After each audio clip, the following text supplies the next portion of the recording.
start from here, just because we can. I don't know if we're live. I think we are. let's not even do an opening. We'll just do it live. Yeah. So, have you got the notice there, Alan? I'm assuming you have. The notice? From Facebook. Didn't Facebook tell you everything about what we're doing? No, but YouTube did. Oh, YouTube did. Okay, well, all right then. Yeah. Hello, everyone. Welcome to. We're gonna call this Crafty Boys Nights. So, welcome to Saturday evening. Alan sent out a message saying, "Hey, do you want to drink some beer and do a virtual meetup?" And we're like, "Yeah." And Locke said, "Yeah." And then Locke also said, "But I'm kind of in the middle of the lake country in Nowhereville." So up in the Muskoka area, and his internet blows. So we've got him on audio. So today you'll just be seeing an effervescent thing of beer, as it just kind of lets the beer do its thing. Locke is now living the dream. He has become beer. He has reached his final form. It is now beer. That's right. I am now a malted beverage. Hey, I don't see a problem with that at all. I think that it's actually quite incredible. And I aspire to become nothing more than a drinkable beverage that people will salivate over and eventually drink me. Which is creepy in one level, but kind of cool in another, because then you could think about what kind of cool stuff could you see going through somebody's digestive tract. I mean, to me, that is just one of the highlights of things. I've always wanted to go into like that little submarine, dive into somebody's body and just kind of poke around, see what you can, make them move their legs or something, or see weird sort of. I have to say, it sort of depends on who's drinking it, but yeah, that's a very good point. Doug Ford. But anyway,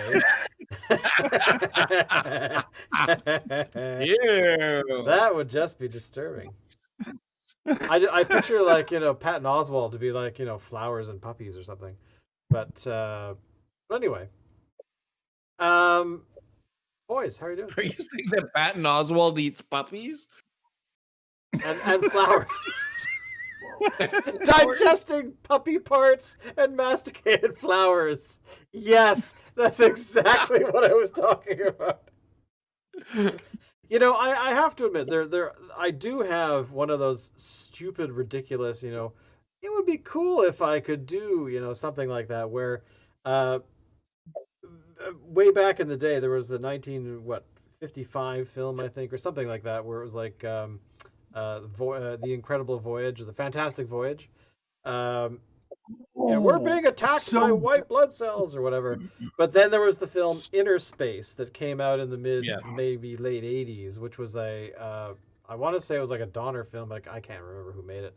I can't remember who did it. All I remember was, I think it was Martin Short was in it. Martin Short with the really incredible eating.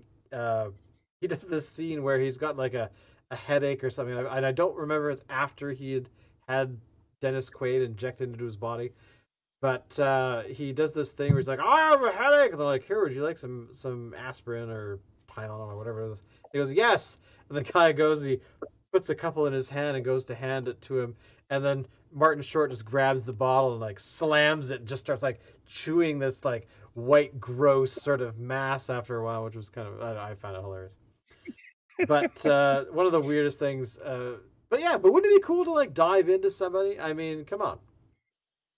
Welcome to my sister, who's grossed out by my wish, and thank you, Julian, for helping or hanging out all the way from Nelson Island. He's drinking IPA, brewed on the rock last August. It has cellared well. So. Hey Shane, what are we drinking? Yes, tonight we're drinking a beer that I picked up just completely randomly the other day. Which is Ravens Brewing's Out of Luck Dry Hopped Plum Session Ale. So I'm very interested in this one. I don't have a glass. And I have to say something. It is very, very, very sessionable at 3.8%.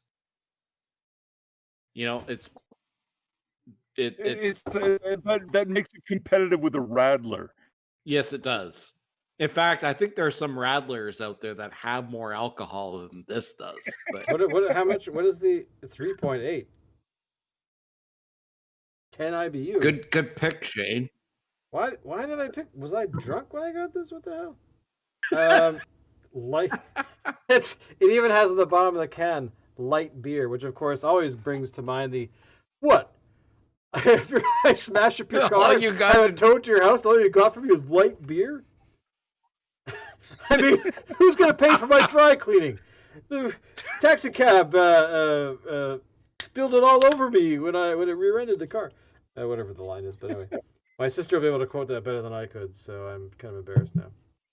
But yes, the Fantastic Voyage. I mean, I have this really incredible. Yeah, I think Julian is laughing about his. We're referring to Radlers as beer. So here's what it looks like. Now, this is a plum session ale, which is apparently a Radler in sheep's clothing. But that's okay. We're going to give it a try here. It is a sour. Or at least it smells like a sour. Sourish. Mm-hmm. Now, Ravens Brewing is from Abbotsford, British Columbia. That they are. They've been on the show before, once, I think, at least. Or twice. Okay. I mean, as far as sort of like a sour goes, it's actually not bad. I think sours have run their course for me. Like I do as well. I think sours, apparently, according to the chat, Radlers are good for pregnant women and children. Yes. So there you go. Actually, you know what? Radlers look really good in the trash. So basically, you're saying that this particular beer is just a Radler in disguise, and they didn't want to admit it? Is that kind of what you're going for? Or?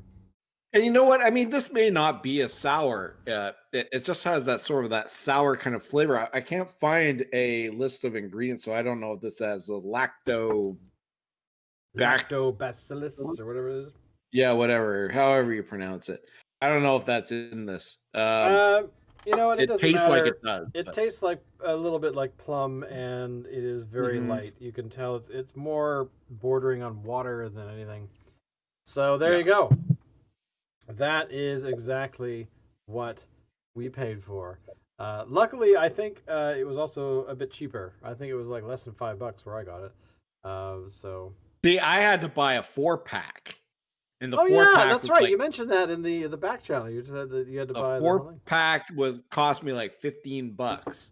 So you owe me, big guy.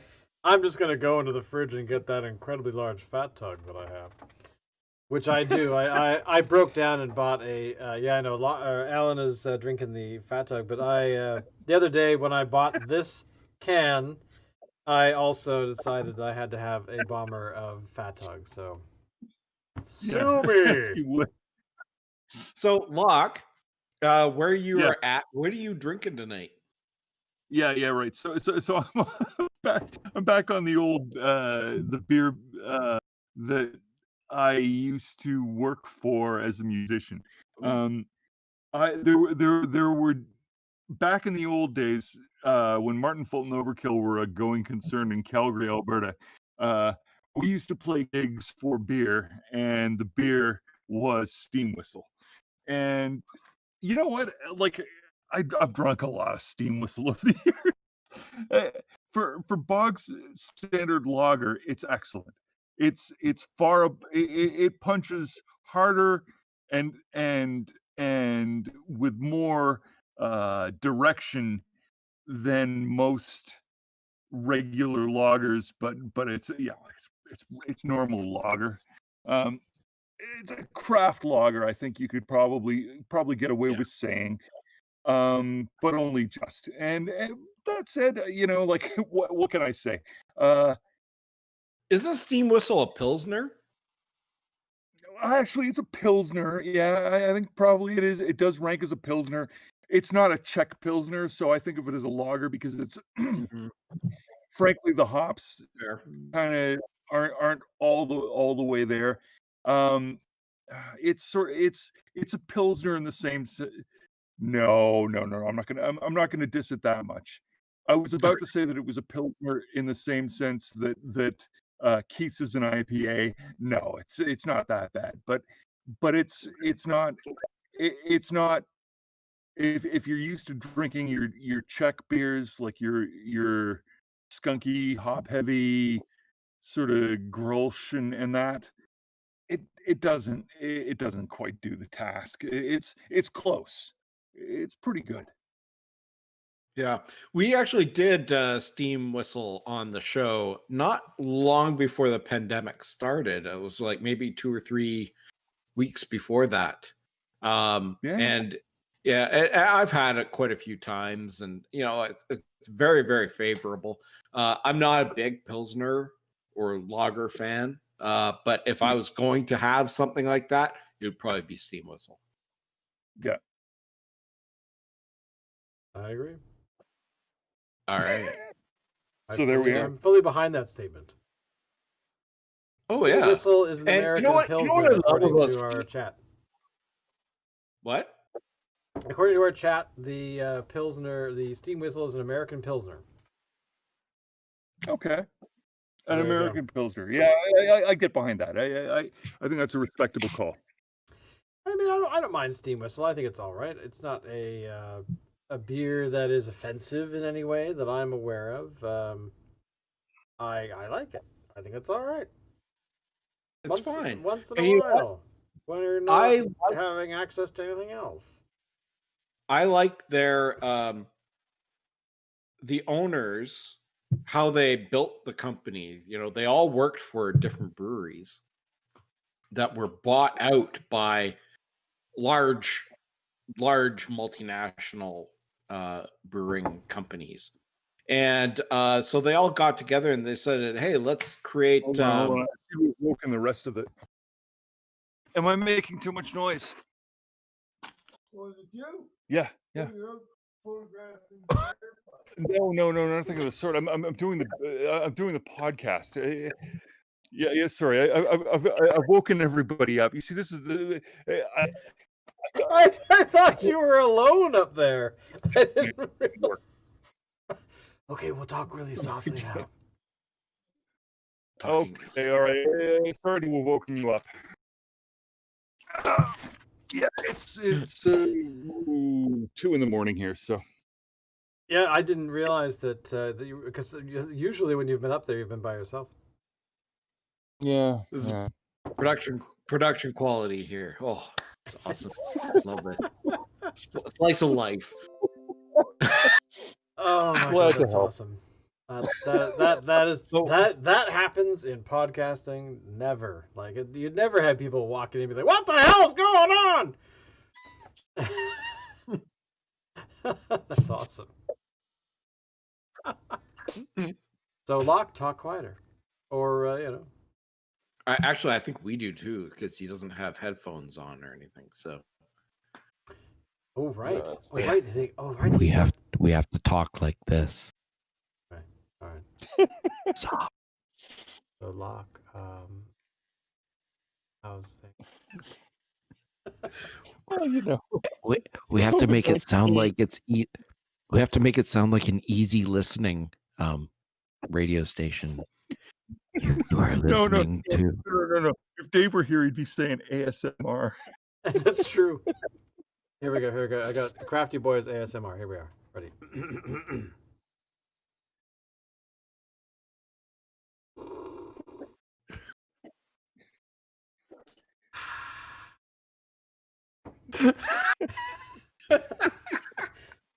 I gotta say, when I was writing my last book, one of the things I dove into sort of whole hog was I was watching a lot of live streaming and watching a lot of videos that had young vloggers. So, because the book I was writing was for young people, so I thought there must be some vloggers out there that I might have seen sort of in the peripheral, but I should check it out.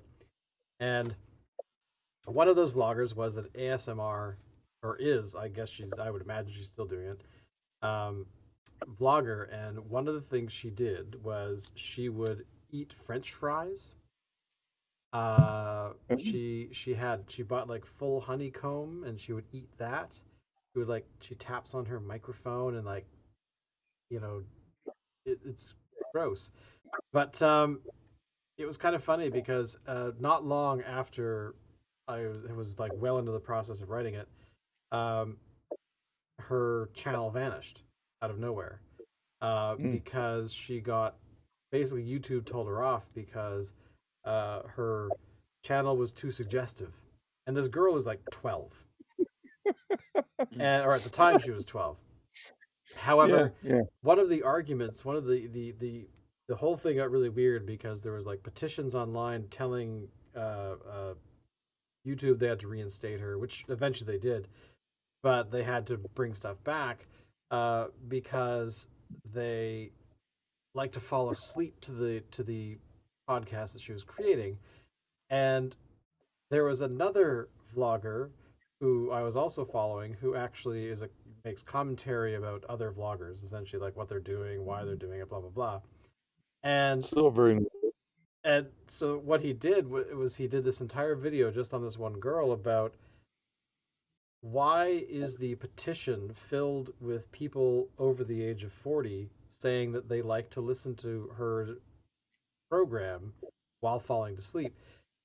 Isn't it weird that people of that age group are listening to a 12-year-old eat food? How is that not weird? So the girl defended herself saying that she was not suggestive. She's too young for that. But then, like within a couple of weeks, she released another video where she was playing the role of and I guess role play is like a thing in this ASMR community, where she was pulling somebody over and being a sassy cop. So she was dressed in this sort of suggestive police thing. And don't forget, this is a 12-year-old girl. 12-year-old Seth. And telling people, telling the audience or the person that she's supposed to be pulling over, that she she had a Tinder date. If the person wanted out of the ticket, that this would never happen. Like incredibly sexual things, like not hidden at all. And this is after she's like, I'm not that way at all. And then she releases a video where that's all it is. It's her basically saying, you can get out of this ticket, if you want to sleep with me. And I'm like, what the hell is going on? So the internet's weird, man. It's weird and it's creepy. It is. Have you ever used VR chat? I've used it a couple times when I was at Jeremy's place. And okay. The internet, like the YouTube that you see, the Facebook that we see, the other things that we see, are incredibly tame compared to no matter how weird and creepy it gets. VR chat is like, I have opened up a portal into hell, and I have released all of the sex demons, and this is where they hang out. Like that is totally what it was about. Hush, Julian. Yeah. I was doing it for research. And Julian's like, this is a slippery slope you're on, Shane Burley. But yeah, no, VR chat was.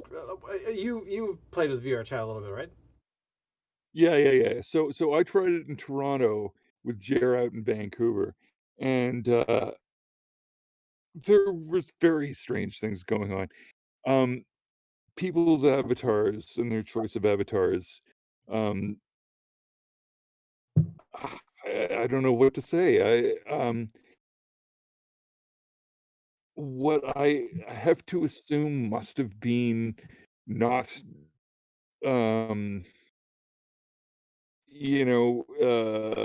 pubescent anime, big-eyed women. Oh, that's huge. Anime is hugely popular in that sort of world. Yeah. But I think that was the avatar. But I think behind the avatar was like old men and stuff like that. And then they're doing weird sort of gyrations with avatars that look like slugs. I mean, what it's is like that? It's like the brony community. You know, It's yeah. Oh yeah. Okay.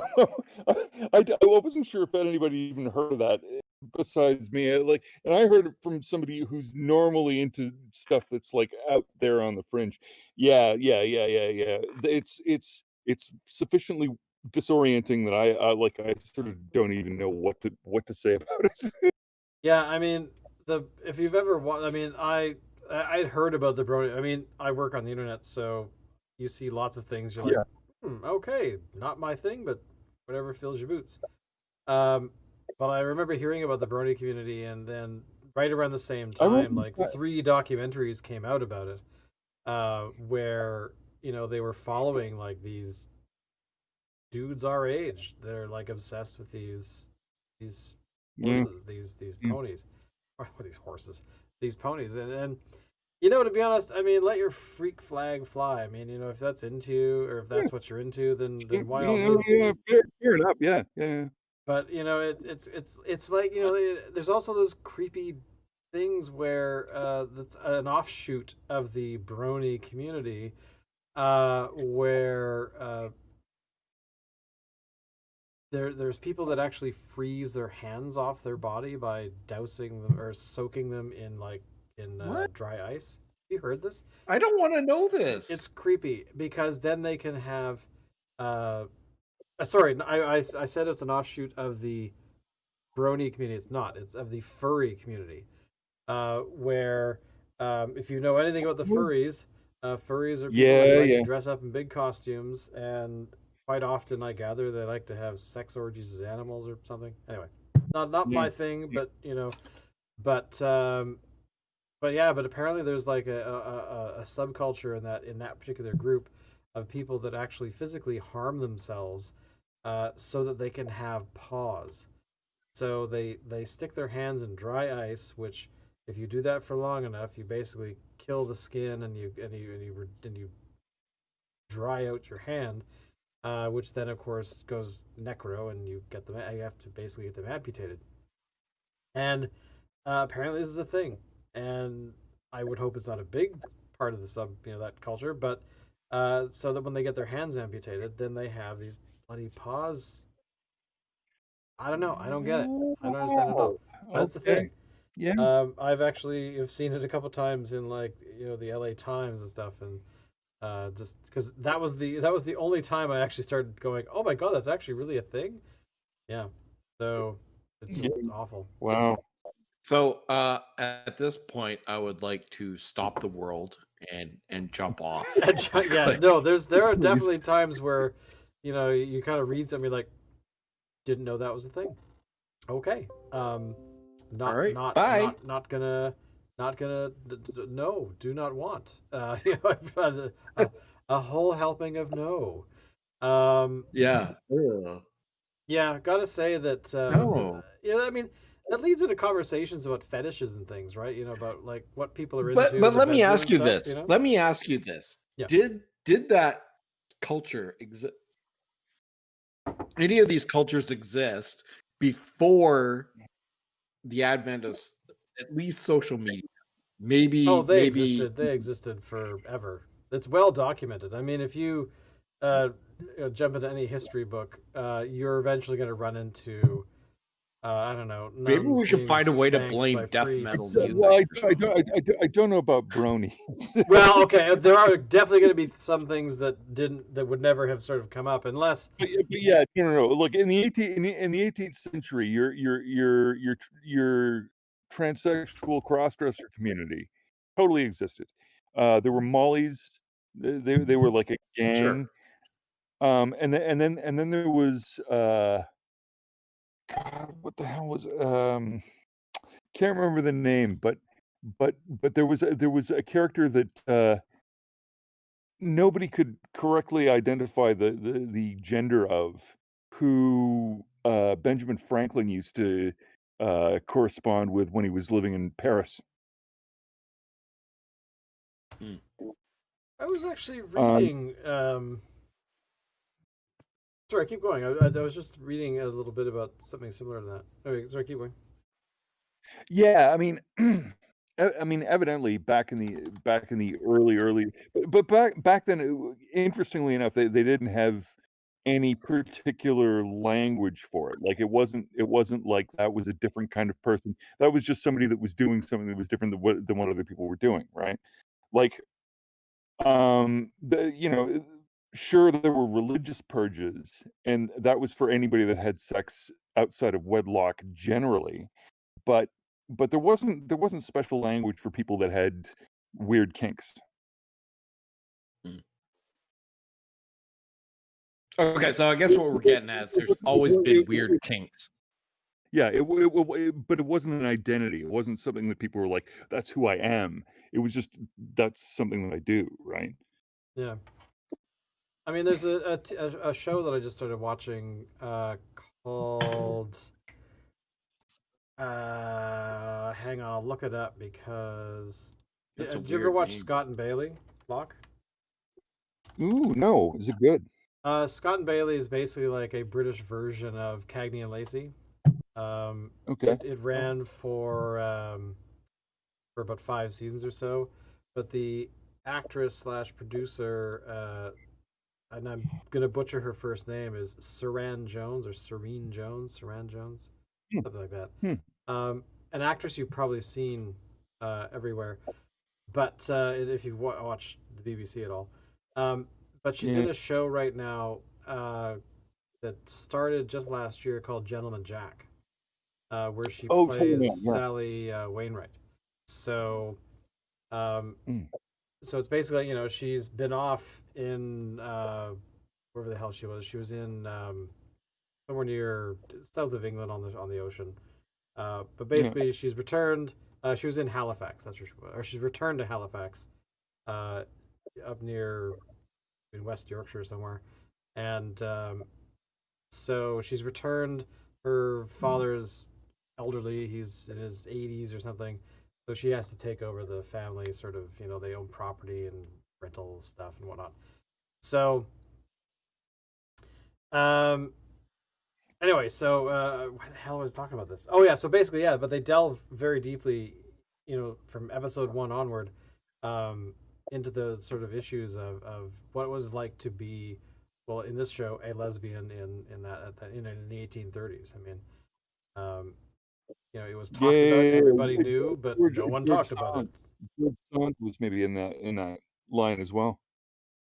It's definitely worth checking out, and Scott and Bailey as well. Check that out as well. It's really cool. Um, Especially if you're a Downton Abbey fan, because you get to see Downton Abbey actors being bad, um, in modern day.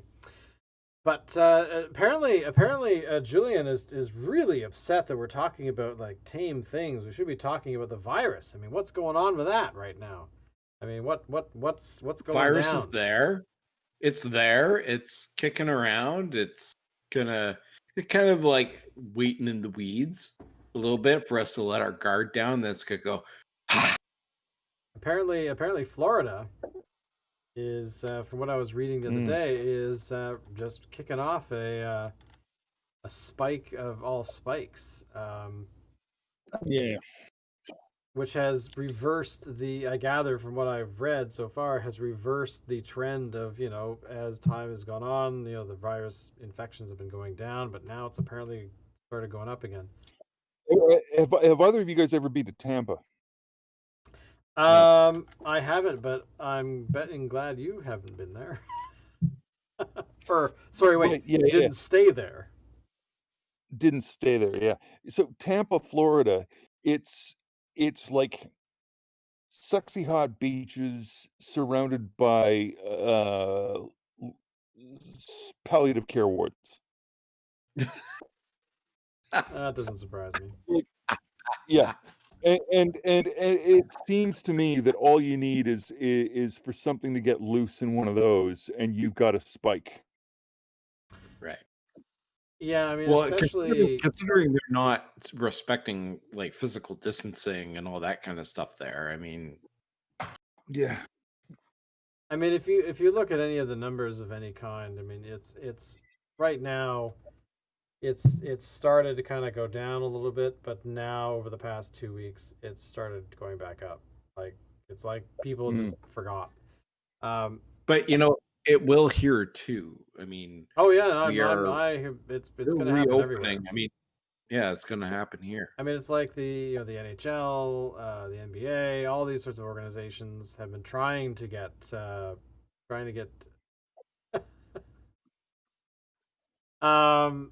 another IPA, Julian. But basically, I'm not reading it out. You've had these actually, the most telling thing I think when I'm going to pick on Florida again is there's been a lot of video coming out of town hall meetings where people have, where masks have been made mandatory in different towns and stuff, and of course people are storming the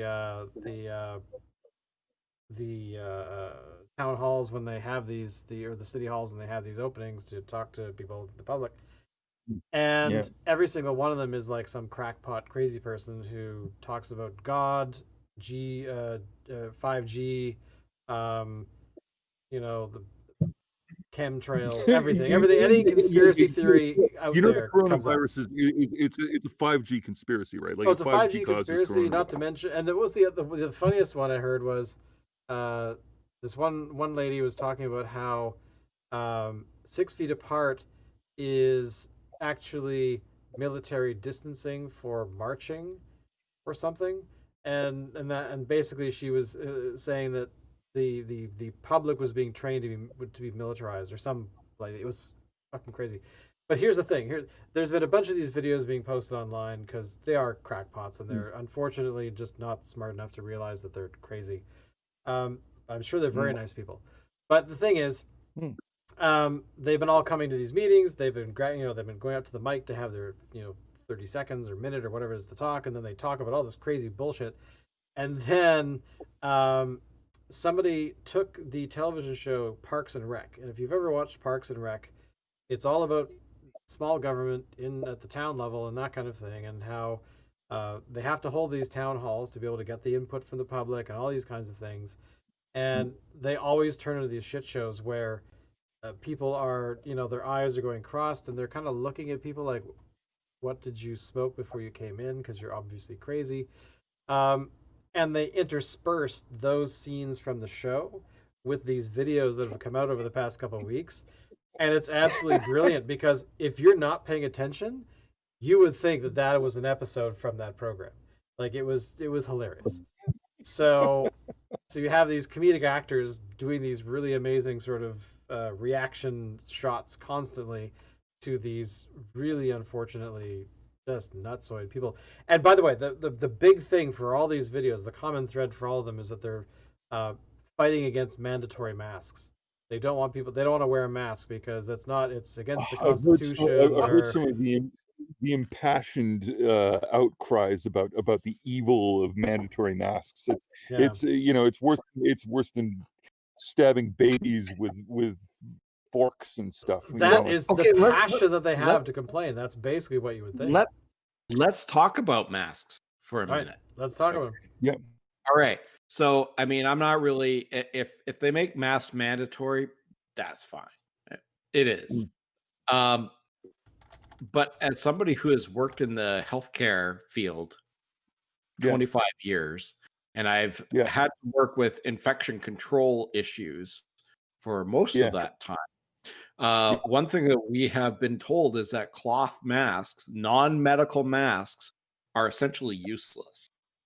Well, it depends on the fabric. Like, it very much depends on the fabric. Like, because a lot of people have they make their own. But I gather, and the only reason I'm saying this is that I was actually watching this doctor dude on YouTube the other day who was talking about cloth masks, and he's like, okay, I am a doctor. I work in the hospital. I am in the hospital right now. This is my break time. I'm going to culture what I can do. So he took like his mask, which he explained in detail. He made it himself, but he has 3 layers of fabric on it. So, the protection is higher, whatever. So he coughed into a petri dish without the mask, closed it up. Then he put the mask on, coughed into it, and into another one, and then put them in whatever the device is to help this stuff grow. And then he, it was like, I think it was 24 hours later or something. He took both of them apart and he's like, okay, here's the one where I didn't have the mask on. It had all this stuff growing on it. And here's the one that I had with the mask on. And there was nothing growing on it. So that's the thing, is that these masks that are not medical ones, yes, they're kind of useless for much, but they do something. At least they try and catch the particulates to a certain degree. They don't prevent infection. No, and that's the big thing that people don't understand. The masks are not for you. The mask is for other people. So if you expel, then you're protecting the people around you. It's not about you. If you put them on thinking it's going to somehow stop the virus from infecting you, you're crazy, like the woman who thinks that 5G is going to spread which the devil's semen or something. Which goes back to what I have always said right from the start, is you should be wearing a mask if you have symptoms. If you don't have symptoms, I don't think you should wear a mask. They actually did, I saw a video where somebody was wearing a cloth mask and they put some sort of a powder inside the mask and the wearer sneezed and the stuff that was inside the mask shot out of every like side, up, down. I mean, it did nothing. Plus, Dr. Bonnie Henry, who is very respected globally, she has even came out to say at the beginning, those cloth masks are useless. And after Theresa Tam, the Canadian chief medical officer, which she did an about face and said, well, the cloth mask might provide some sort of protection. Even Bonnie Henry was like, I don't think so. But if you want to wear a mask, wear a mask. Well, that's the thing, right? Is that I'll be honest. I'll be honest with you guys. When I go into the store and I don't have a proper mask with me, I totally use a bandana. But I got to say, part of me prefers the bandana because it means I get to look like a baddie. You're walking like, I'm not here to rob you. I just want some Doritos. Always wanted. So when the COVID virus first came out, I was putting on the the bandit mask and I was going into the store and it was like it was a heist movie. I wonder if you could do that if you walk into a bank. To be honest, probably not. But right now, maybe. You could do that and wear a cowboy hat at the same time. Oh my god! I sort of want to give that a try. Oh, yeah, call me Texas or whatever that guy's name was back in the 70s who robbed that bank in Sweden. Have you actually ever heard about that? No. They made a movie about it last year before with basically it was the bank robbery where the whole what is that thing where you start to fall in love with or respect the people robbing you or whatever or doing bad stuff? Oh yeah. Stockholm. Yeah. So anyway, an American guy walked into a bank in Stockholm and attempted to rob it. So that's this big thing started this whole thing in psychology and whatnot, but it was made into a funny movie, so I highly recommend it. Especially when you know that the lead actress in that is a woman who played what's her name? Lysander. Forgotten what her character's name is, but in the whole the girl with the kicking over the hornet's nest and those sorts of films, which are also Swedish. Oh yeah. Which, by the way, don't watch the Americanized versions. I actually watched the Swedish-made films, which were really good. So. Although I've not seen the last one, which is I probably won't see, which is the one that had what's her face who played the Queen on Netflix a few years ago, in that role, and she. But the book it's based on is actually a book that came out post the death of the original author, so it's kind of one of those things where the author might have had some notes laying around, and they hire another writer to write it. So, yeah. So speaking of that, I heard something very interesting on the radio the other day, and I didn't actually look up any kind of information to corroborate this, so maybe I heard wrong. But I guess the Tragically Hip had a bunch of unreleased material and somebody is going into the catalog. I can't remember who it is exactly. It's going back into the catalog, and they're going to collect all that stuff, and they're going to release it. That is cool. Actually, I'm all about that. Actually, yeah, there's already been a couple of very successful attempts to do that kind of thing with some other Canadian bands. So I don't know if you guys know Voivod from Montreal. Yep. Yeah, but the guitarist Piggy got cancer a decade ago, and he left the band with a bunch of like he knew he had cancer, he knew he was dying. So what he did was he laid out all the songs he wanted to write before he went, and left them with the guitar riffs to work with. And so they did. They pulled in the guy from another Montreal metal band, Cataclysm, I think it was, but I could have that wrong. Anyway, yeah, so they've gone and they've taken a lot of his sort of legacy material and turned it into something, which I think is super cool. That is actually quite cool. I mean that before he died, I mean that there was always them talking about that, around that tour that they went on, which I thankfully was able to see, and Yeah, well, I got given tickets, so what can I say? But anyway, so I think basically, I benefited from that as well. That was actually that was one of the standout things that you've done for me. Thank you for that. Oh, when we went and saw AC/DC, that's true. But yeah, so basically, yeah, so Gord and everybody were basically saying that, hey, once he passes away, we're kind of done. However, they apparently had like a lot of stuff, like B stuff that was cut out of other albums from over the years, and they said they could probably make like 4 or 5 more albums, which apparently Gord is like, do it. I'm not gonna care. That almost like doubles their catalog. Pretty much, yeah. So anyway, because they played the one thing that they did do is they released a song that they'd recorded a few years before that they released, I think on the anniversary of Gord's death.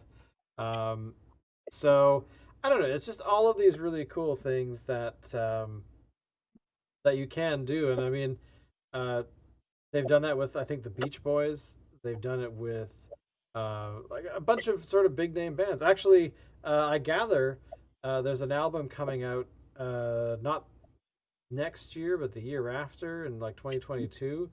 There's apparently an album that was recorded by the Beatles, but they cut the songs and put other songs into other albums and stuff. So they apparently are putting it together again. This is all being done by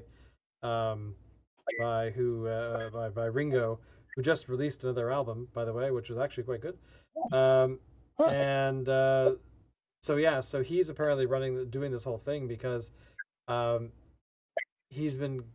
there's a lot of audio that they've recorded, during the Beatlemania years, and then afterwards, and apparently there's a bunch of songs that were basically selected by different members of the band, but never actually got around to recording them. So, like, John Lennon wrote a bunch of songs that he recorded, and then he thought, you know what, I don't feel like this is not a me song, this is more of a Ringo song, and let's have Ringo do this one. But then, life got in the way, and they didn't tell Ringo, or it never got there. And so Ringo has actually heard a lot of these recordings because they were recording at the time, and it's like he hears John Lennon, fucking 40 years ago, going, yeah, I mean, I like the song, I dig it, but it's not really my thing. And I think actually Ringo would actually sound really good singing it. We should get him to do it, and then him.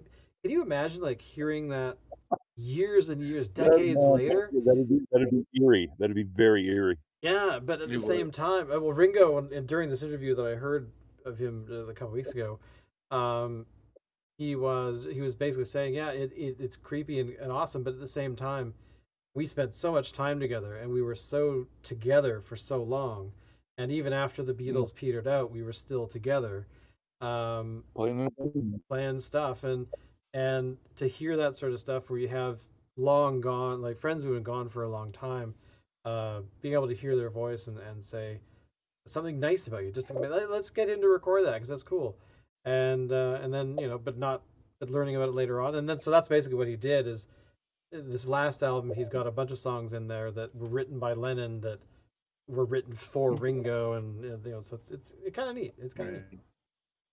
Okay, cool. I'd almost like to see McCartney get involved. Well, part of the thing is that McCartney had these recordings, and he didn't know he had these little gems of musical things. So they've been, over the. I can't imagine where I remember the Beatles, and it was 50 years later, and you're like, oh, this tape sitting around. What's actually on this stuff? And actually listening to it and be like, oh my god, I forgot we recorded that. I mean, it's so interesting that kind of stuff happens, right? It's like it's like actors that are in a thing you really like, and you mention it to them, and they're like, I was in what? It's like, yeah, that part where you won that award. Oh yeah, I forgot about that. You're like, same sort of thing, right? So. That's cool. That's cool. But anyway, right. So I think we've actually been recording for about 45 minutes, but I think we should call it there because it's almost 3 a.m. where you are, Locke, and you've already woken people up. But thanks for trooping it out here, for hanging out on this just random Saturday night. Yeah. And thanks, Alan, for suggesting it. Yeah, no problem. And as much as I want to say that this is not a beer worth getting, if you're a fan of light beers and you're a fan of light sour beer, give it a whirl. It's not too bad. It's not offensive. Drink a Canadian It's drinkable. It's drinkable. It's drinkable, and it's definitely, especially if it's hot out, I think is kind of one of those. As we always say, it's a patio beer in the summer, and I don't know if this is a year-round thing. I didn't look this up. But, no, I don't think so. But a dry hopped plum session ale, not too bad, not quite that, but there's the final question here: was Paul McCartney in a band before Wings? I don't know. Locke, any knowledge of that? Wings was with Slowhand, no? I'm gonna look it up here because I'm curious. Well, he did a Wings tour in '72. But was Wings? I don't know Wings that well. I know of it, and I've heard some of it, but I don't get it. So. Oh, I don't know. Isn't Sunshine of My Love or something like that? Isn't that? No. Sunshine of My Love is Cream. Oh, that's Cream. Oh, fuck, right. Oh. What's Wings? So Wings, what did Wings do? Wings is like Band on the Run and Admiral Halsey and. Really? Hold on. Was it Wings that did the original Live and Let Die, or was that McCartney on his own? I think that was McCartney on his own. That was Wings. I'm pretty sure that was Wings. Yeah. Who knew? Let's see. To be honest, it's one of those things where was Eric Clapton in Wings, no? No, that was Cream. That was Cream, and then Derek and the Dominoes. Okay. And then solo. I totally want to know now. I want to know more about Wings because I feel like I'm missing out something awesome. You know what? If you listen to Wings catalog, you'd be like, oh my god, that was really Wings? Really? Yeah, you're right. Admiral Halsey. Wow, geez. Hands Across the Water. Wow, I feel like I have not. The blast from the past for me just today was Locke mentioning VOD because it's like, yeah. It was one of those things that was your fault, Locke. I had all these tapes of their music for a while back in the day because I'd never heard of them. You're like, you must listen to this. It is awesome, and I'm like, you are correct. I love this. This is great. But anyway, as I was saying before. thank you all for watching. Thank you for being active in the chat and doing all kinds of fun stuff. And we'll be back on Wednesday night as our usual showtime. And we'll be drinking a beer called. Are you going to do the Juicy? Alan? I don't know. If I can find it. I already looked. I couldn't find it. Oh, darn. Well, I'm going to be drinking Juicy AF, which is by Boombox Brewing, because I found one, and I'm going to have it all to my lonesome. Thank you all, and as always, Alan. I'm No, not don't taking bother. this out. Good night, everybody.